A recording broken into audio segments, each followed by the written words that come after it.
Football প্রেমী ভক্তদের জন্য দারুণ ব্রেকিং নিউজ। ব্রাজিলিয়ান খেলোয়াড়গুলোর তাণ্ডবে গোলবন্যায় ভাসালেন আলগোরাফাকে। বিস্তারিত জানতে ভিডিওটা ধৈর্য সহকারে শেষ পর্যন্ত দেখবেন।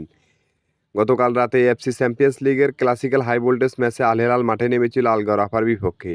শুরু থেকেই আক্রমণাত্মক ফুটবল খেলেছে আল হেলাল ও আলগোরাফা। ম্যাচের শুরুতেই আলগোরাফা এলোমেলে খেলতে থাকেন, তবে ব্রাজিলিয়ান ফরওয়ার্ড লিওনার্দোর গোলে ম্যাচের 18 মিনিটে প্রথম গোলটা আদায় করে নেন আল হেলাল।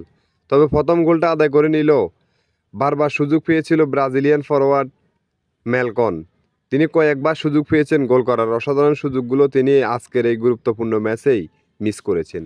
তবে প্রথমার্ধ করেছেন 1-0 গোলে এগিয়ে থেকে। 1-0 গোলে এগিয়ে থেকে দ্বিতীয়ার্ধে ফিরে এসেও যেন আরও আক্রমণাত্মক হয়ে ওঠে আল হেলাল। বারবার সুযোগ পেয়েও এদিন সেই সুযোগগুলো কাজে লাগাতে পারেনি। তবে লিডটা দ্বিগুণ করতে আল হেলালের সময় লেগেছিল ম্যাচের 82 মিনিট। ম্যাচের 82 মিনিটের মাথায় অ্যাম্বিটাবিজের গোলেই 2-0 গোলে এগিয়ে থাকে আল হেলাল। তবে ম্যাচের 85 মিনিটে আরেকটি গোল করেন সেভেজের গোলে শেষ পর্যন্ত আল হেলাল আলগোরাফার বিপক্ষে 3-0 গোল নিয়েই জয়লাভ করে মাঠ ছেড়েছেন।